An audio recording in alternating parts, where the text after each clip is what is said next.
Today on the Transplant Helper, how to choose a good healthcare advocate to help you with your transplant journey. Stay tuned.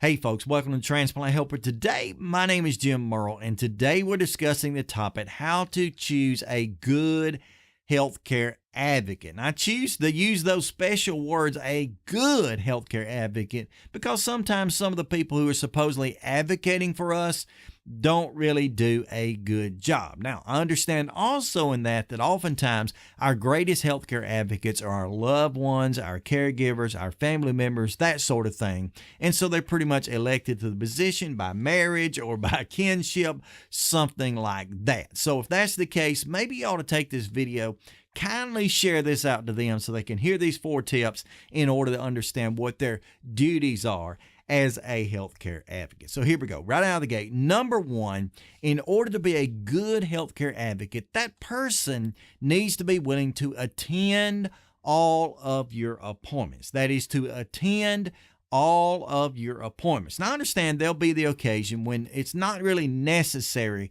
to go to all of the appointments in a sense. And I mean by that, like in my case, I live an hour and 15 minutes from my transplant center. I've got 5 children. My wife's a full-time student and all. So it's not always possible, I should say, that even though she's my caregiver / advocate, that she attend every appointment. By the way, it's not always necessary. Sometimes I'm simply going in for blood work or simply going in for, a checkup, which might not consist of anything but an x-ray or something, and talking to the doctor for a moment. Not always necessary that she be there for that. But then there are also appointments and clinic visits that come up where it is very critical that she and or someone be there to stand in as my advocate, not only to hear the information that's being given, but to visually see it and watch what's going on. And then in turn later, as we get back home and I go back to living life, to help me to implement that in my life. So someone who's going to be a good healthcare advocate is going to attend your appointments. Number 2, not only will they attend your appointments, while they're there, they will acquire information. And that's very important too. And that is that not only am I trying to gain knowledge and wisdom and understanding of my condition and how to live my life, but they need to be doing the same thing. Now, I live my life kind of a double life. I live as a patient on the one side, and on the other side, I kind of live as an educator and advisor as the transplant helper, if there's really such a thing. You probably think there is. You clicked on the video, but nonetheless. So I do a lot of research, a lot of study, a lot of questioning, answering, and things like that to try to gain knowledge for myself. But it's equally important for my wife, my caregiver / advocate, to gain information too, so that she can better know how to deal with me in certain situations, how to deal with me when things are going well as when things are not going not so well, that kind of thing.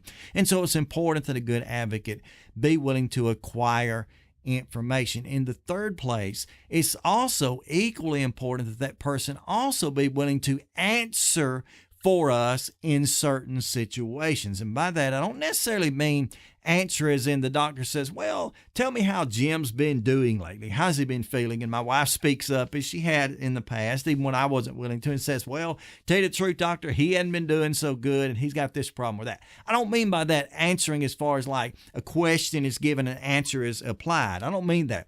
I'm using the word answer here in its most legal sense, which means to give a defense for. So the word answer meaning here, give a defense for. And that's what I really, really, really need an advocate to do on my case, is to sometimes when I've gone in, and I have on a few occasions, I've got a great team, don't get me wrong, but I've gone in on a few occasions when I've told the doctor, okay, doc, here's what's going on. I'm having these symptoms, these side effects, these problems. And they kind of tend to look at me and say, well, it's probably no big deal. Give it time. You'll probably get better. It might be a medication. Give me one of those short answers. And it's during those moments when my advocate, again, happens to be my wife, when my advocate stands up and says, no, that's not good enough.